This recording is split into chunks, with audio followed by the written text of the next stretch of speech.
Bonjour, je m'appelle Morgane et je suis cavalière au domaine d'Écrinville. Nous voulions vous remercier pour l'accueil que vous avez fait aux diverses démonstrations et spectacles que nous avons postés durant le confinement, ainsi qu'aux acheteurs qui nous ont fait des promesses d'achat et de location durant le confinement. Ça nous a permis de joindre les deux bouts et d'y voir plus clair pour la suite des événements. Suite à ces vidéos, nous avons reçu pas mal de questions sur la gestion du domaine, la gestion des chevaux et l'organisation générale. Et il se trouve que j'avais justement quelques minutes avant de donner les rations aux chevaux pour vous répondre, et c'est ce que je vais faire dans cette vidéo. Alors tout d'abord, la question qui est le revenu le plus souvent, c'est combien est-ce que l'on a de chevaux? Alors nous en avons actuellement précisément 602 chevaux, sachant que d'ici la fin de la semaine, il y en a 4 qui vont arriver, donc vendredi on sera à 606. Est-ce que c'est pas trop dur d'avoir autant de chevaux? Alors c'est vrai que à dire comme ça, oui, ça peut être difficile, mais on n'en a pas eu 600 dès le premier jour. Donc du coup on a su s'améliorer et trouver des solutions et une organisation qui nous convient au fur et à mesure.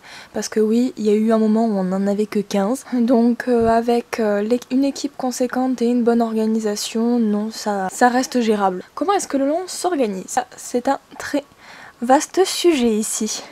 Nous sommes déjà une bonne quinzaine de personnes, dont notamment des cavaliers qui travaillent sur le domaine. Sachant que là je vais vous parler de notre organisation actuelle. L'organisation varie en temps normal parce que d'habitude on a beaucoup de cavaliers, une quarantaine de cavaliers qui viennent travailler tous les jours, et on n'est que 15 personnes à dormir sur place pour pouvoir gérer les chevaux. Donc du coup pendant le confinement, pendant les deux périodes du confinement, nous n'étions que 15 pour gérer 600 chevaux, et là j'avoue que ça a été un peu difficile. Donc en temps normal, nous fonctionnons avec une quarantaine de cavaliers et avec, comme je vous ai dit, environ une vingtaine de personnes qui gèrent tout ce qui est prêt, nourriture, soins, tout ce qui est vente, démonstration, etc. Ensuite, nous avons donc une équipe de 4 personnes qui s'occupent de donner le foin et la nourriture aux chevaux. Donc forcément, il y a des chevaux qui mangent un peu plus tôt que les autres. Ensuite, en fonction des chevaux qui ont été montés, les cavaliers ont et les grooms doivent donner une petite ration supplémentaire aux chevaux, parce que notamment pour ceux qui sont au pré, ils vivent tout au pré, mais ceux qui vivent en commun, parce que forcément on peut pas donner une ration bien précise à chaque cheval, étant donné qu'ils peuvent très bien changer de seau ou aller manger la ration de l'autre. Donc du coup quand on voit qu'il y a un cheval qui a besoin d'être un peu plus complémenté, quand on le monte on va en profiter, vu qu'il est au box, il est attaché, personne ne peut lui voler sa ration. Et voilà, après on essaie de monter environ 6 à 7 chevaux par jour. Ça peut monter jusqu'à 8 ou 9 en fonction, en été par exemple, où il fait un peu plus sec, les terrains sont plus facilement maniables, gérables, et il y a plus de jours, donc du coup on peut monter un peu plus souvent. Est-ce que vous arrivez à tout gérer? Alors pendant le confinement, il est clair que c'est un peu plus difficile. Il y a beaucoup de chevaux qui n'ont pas pu être montés, et c'est pas tellement un problème. Bon, on est une écurie nous sommes un haras, donc il y a beaucoup de compétitions, mais il y a aussi beaucoup de saillies. Donc ça a été un peu difficile au début, il a fallu qu'on revoie nos priorités, notamment certains chevaux qui avaient vraiment besoin d'être travaillés, parce que quand le travail aurait repris, ça aurait été compliqué pour eux. Après, on s'est dit que c'était peut-être l'occasion de faire un peu plus de saillies pour notre élevage, donc on aura un peu plus de poulains en 2021. Et on s'est permis aussi de mettre quelques chevaux supplémentaires en location ou en location concours. Donc effectivement, c'était pas facile à gérer, mais on s'en est sorti. Alors, on a eu beaucoup de questions sur les races de chevaux qu'on élève, sur les races qu'on élève, sur la lignée, sur nos élevages. On n'a pas d'élevage en fonction des races, c'est-à-dire que si on a un bon étalon, on va le mettre sur une bonne jument qui va nous faire un bon poulain. Et on a beaucoup de races différentes. On va avoir des chevaux typés sport, des chevaux typés western, des chevaux de trait, des poneys, des ONC, des chevaux un peu plus exotiques comme des maroiris, des shagia aussi, des chevaux arabes. Donc on n'a pas vraiment d'élevage spécialement sur une seule race. Aussi beaucoup de croisements, en fait on mise beaucoup sur la couleur des chevaux plus que sur le 100% pure race, à part bien sûr pour nos chevaux de sport qui donc vont aller concourir sur des compétitions de haut niveau, et où là pour faire des poulains c'est quand même plus valorisant d'avoir des chevaux pure race. Comment est-ce qu'on arrive à gérer les chevaux au cas par cas? Alors, Déjà, il faut savoir que on a beau avoir 602 chevaux, il y en a environ que 400 qui sont montés et environ 250 qui sont montés que par nos cavaliers. Parce que donc nous avons des chevaux de trait qui sont un peu entraînés à tout ce qui est attelage, entraînement sur les parcelles. Il y a beaucoup d'agriculteurs qui nous louent des chevaux pour remplacer leurs tracteurs par exemple. Nous avons aussi mis en place des locations pour les mariages, pour que les chevaux de trait tirent les calèches. On a beaucoup de poulains, environ une cinquantaine, donc ils sont forcément pas montés, ils commencent à être manipulés un peu. Beaucoup de chevaux à la retraite, enfin beaucoup, on a une trentaine environ. Une dizaine de poneys qui sont pas montables, notamment des Falabella. On a quelques ânes dont on ne s'occupe pas, en fait ce sont des chevaux de compagnie plutôt qu'on met dans des prés dans certains prés où il n'y a pas énormément de chevaux pour que les chevaux du pré ne s'ennuient pas trop. Mais question organisation, dans notre espace commun, donc dans le château dans lequel on vit, nous avons une énorme étagère qui prend tout un mur sur lequel nous avons un classeur par cheval, donc 250 précisément, qui va retracer du coup tout ce qu'a fait le cheval depuis sa naissance jusqu'à aujourd'hui. Et chaque cavalier doit noter ce qu'il a fait sur sa séance, si ça s'est bien passé, ce qu'il faut travailler pour la prochaine fois. Comme ça aide le prochain cavalier qui va le monter à savoir ce qu'il doit améliorer et ce sur quoi le cheval sait déjà faire. Ensuite nous avons tous les chevaux de club qui sont notés sur 3 classeurs. Là on va plutôt noter quelle personne a monté quel cheval, oui là aussi ce qu'ils ont fait, combien de fois ils ont été montés. Et ça nous permet aussi de savoir quel poney peut être sorti en concours. Et pour les chevaux de location, on fait principalement par race, si je me plante pas. Où en fait on va demander à la personne qui nous l'a loué de résumer en gros ce qu'elle a fait, de nous donner, bon ça on le fait chaque mois, mais précisément les résultats en concours qu'il a eu. Ça nous permet d'avoir un suivi de ses capacités et de savoir à qui on peut louer, à quel niveau et à quel prix aussi pour les prochains.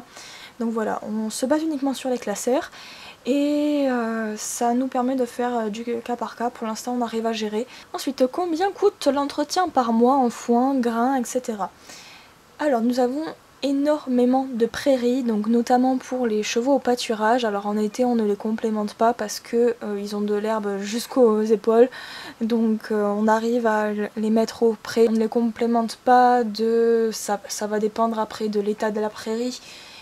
Mais on va dire si je dois dire une fourchette assez large, de mai jusqu'à octobre, ils restent dans les prairies.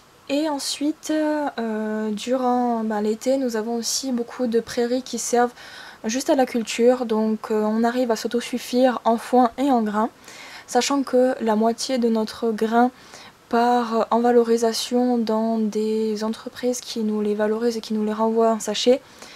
Donc la moitié du grain sert du coup pour nos chevaux de sport et les autres on les donne et le reste on fait un petit mélange un peu et puis on le donne à nos chevaux. Donc on en achète un peu, ça dépend du nombre de chevaux qui va arriver, mais voilà par mois, alors je sais pas du tout mais en gros notre dépense par mois c'est en gros l'amortissement du prix du tracteur, du temps qu'on a passé pour faire le foin, etc. Donc vraiment pas énormément. Ensuite, est-ce que l'on débourre nos chevaux? Alors nous débourrons tous nos chevaux, mais nous avons aussi une formule pour débourrer les vôtres si vous voulez. Donc on a 2 formules différentes. Soit vous pouvez venir chez nous et dans ce cas on vous encadre, on vous aide à le débourrer, donc c'est moitié-moitié, c'est à moitié vous qui faites le travail et nous on vous apporte juste les connaissances et l'encadrement.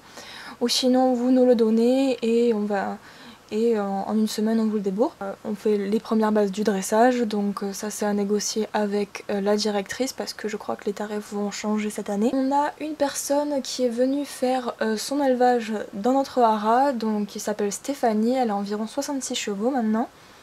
Et elle fait un peu comme nous, elle fait de la valorisation et quand ses chevaux sont qu'elle juge ses chevaux assez aptes pour faire de bons poulains, elle les reproduit. Et ensuite nous avons une équipe de 3 personnes qui gèrent tout l'élevage du haras, donc en soi on a 2 équipes, on a une équipe et un éleveur à part, donc c'est comme si on comptait 2 éleveurs. Ensuite quel type de chevaux nous avons? Alors je l'ai déjà dit, mais on a des chevaux de sport qui peuvent tout faire, quoi, des chevaux de loisirs, d'endurance, des chevaux de trait qui font tant de l'attelage que de l'agriculture. Nous avons des chevaux de show. Combien de personnel avons-nous? Alors, avant le confinement, parce que il y a beaucoup de personnes qui ont déménagé et qui du coup ne travailleront plus au domaine. Mais sinon, je crois... Enfin, de sûr, on est 15 personnes parce qu'on vit ici. Je crois qu'il y a quand même une trentaine de personnes qui ont confirmé qu'ils continueraient de venir. Donc ça nous fait, pour pas trop me tromper, je dirais environ une cinquantaine de personnes après le confinement. Ensuite, est-ce que je peux venir monter un de vos chevaux? Alors, c'est une question qui revient assez souvent aussi, mais figurez-vous que oui, vous pouvez. Alors, il y a beaucoup de personnes qui pensent que justement nous sommes un haras très fermé et qu'il est difficile de venir monter à la fois dans notre haras ou de venir participer à l'élevage, mais en fait pas du tout, nous sommes constamment en recherche de personnes pour être bien. Et niveau organisation avec tous ces chevaux, il nous faudrait environ 70 personnes, donc nous en sommes encore assez loin. Mais vous pouvez venir les monter, alors on a plusieurs formules, soit la formule club, donc vous venez... on a des cours le mercredi, samedi, dimanche et on peut aussi le faire après les cours, en cours particulier. Ensuite nous avons des locations qui se font soit en fonction de la période que vous voulez, ça peut être indéterminé, sur un an, juste sur une saison de concours ou sur quelques mois comme vous voulez. Et après on a des formules spéciales location concours, par exemple. Si votre cheval a déféré ou ne peut pas aller concourir ce samedi, vous pouvez nous louer un de nos chevaux qui sont tout à fait prêts à sortir en concours avec vous. Donc vous faites une séance pour faire connaissance avec le cheval ici au domaine et après vous partez avec nous en concours. Il y a beaucoup de personnes qui font ça parce que soit ils n'ont pas de chevaux et ça leur permet de monter différents chevaux et de les sortir en concours, et nous ça nous aide beaucoup parce qu'on a beaucoup de difficultés à sortir tous nos chevaux en concours étant donné que alors si la FFE n'a pas changé parce que moi je ne gère que l'alimentation au domaine, donc si je me plante pas, chaque cavalier a le droit de sortir que 2 chevaux. Donc c'est assez compliqué, si vous avez fait le calcul, 250 chevaux de concours qui sont montés que par une quinzaine, aïe ça pique assez vite. Et du coup on est toujours très content d'avoir des personnes qui peuvent sortir en concours nos chevaux. Donc si tu veux venir monter, il n'y a pas de problème. Ensuite nous cherchons aussi des cavaliers qui peuvent venir travailler ici, et donc là il faut juste respecter un quota, donc monter au minimum 5 chevaux par jour. Et c'est plutôt de l'entraînement et voire même de sortir en concours. Tu peux mettre ton cheval en pension chez nous et continuer à le monter aussi. Quels sont l'ensemble des activités du domaine? J'espère ne pas en oublier, alors c'est parti. Attelage spécial agriculture et mariage. Nous avons du débourrage, du dressage, de poulain bien sûr, de la désensibilisation pour les chevaux à difficulté, de l'entraînement, de l'élevage, de la vente de chevaux. Nous faisons beaucoup de saillies, de poulinage. Nous avons un club donc pour pouvoir passer des galops. Nous avons un cross que l'on peut louer à certains centres équestres, et suffisamment grand pour que tout le monde puisse y aller. Nous faisons des démonstrations, des spectacles et de la location. Et je crois que c'est tout. Je crois que je dis pas de bêtises. Comme vous voyez, nous avons plusieurs casquettes et encore heureux. Parce que sinon, je crois qu'on aurait un peu de mal à gérer les deux. Ah oui, et nous vendons énormément de fumier. Ça aussi, c'est un peu grâce à ça qu'on arrive à nourrir nos chevaux et nos cavaliers. Bien, et j'espère que ça vous a plu et que ça vous aura éclairé sur le domaine. Je pense que si ça vous a plu, j'essaierai de vous montrer un peu plus l'activité du domaine, notamment quand il y a des chevaux qui arrivent, quand on entraîne nos chevaux, etc. Donc si ça vous intéresse, n'hésitez pas à vous abonner et à nous manifester votre soutien, ça fait toujours plaisir. Bon, quant à moi, j'ai assez tardé pour aller nourrir les chevaux, je les entends qui m'appellent à l'autre bout du pré, donc je vais y aller. Et je vous dis à très bientôt pour en découvrir plus sur notre haras. Au revoir!